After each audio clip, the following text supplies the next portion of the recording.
Grâce soit rendue à Dieu qui nous donne la victoire par notre Seigneur Jésus-Christ. 1 Corinthiens 15, 57. Quel est le sens du mot victoire?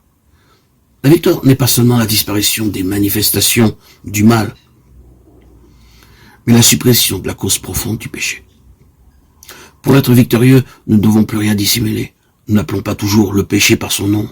Évidemment, nous sommes forcés de reconnaître comme étant des péchés certaines contraventions flagrantes de la loi divine ou humaine. Mais comment appelez-vous les pensées mauvaises et les sentiments coupables qui se cachent dans la profondeur de votre âme? Sont-ce vraiment des péchés? Dieu affirme que oui. Mais si tu veux que la vérité soit au fond du cœur, fais donc pénétrer la sagesse au-dedans de moi. Purifie-moi avec l'hysope et je serai pur. Lave-moi et je serai plus blanc que la neige. Oh, Dieu crée en moi un cœur pur, renouvelle en moi un esprit bien disposé. Psaume 51, 8, 9, 12. Ayant donc de telles promesses, bien-aimés, frères et sœurs en Christ, auditeurs et auditrices, purifions-nous de toute souillure de la chair et de l'esprit en achevant notre sanctification dans la crainte de Dieu. 2 Corinthiens 7, 1. Dans toutes ces choses, nous sommes plus que vainqueurs par celui qui nous a aimés. Romains 8, 37. Vous aviez l'habitude de vous mettre en colère? Maintenant, vous savez contrôler extérieurement au moins ces accès de violence. Mais vous éprouvez encore une grande irritation intérieure et du ressentiment.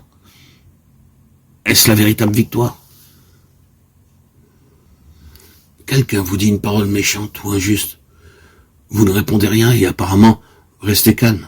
Mais au fond, vous êtes fâché et vous vous dites, j'aimerais bien pouvoir lui dire ce que je pense.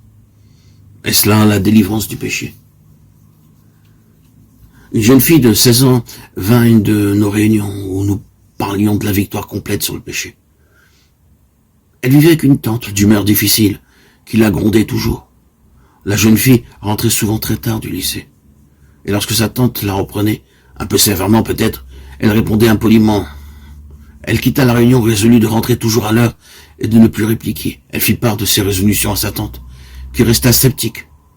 Quelques jours après, la jeune fille rentra de nouveau en retard. Sa tante lui dit avec quelque ironie, « Et tes bonnes résolutions ?»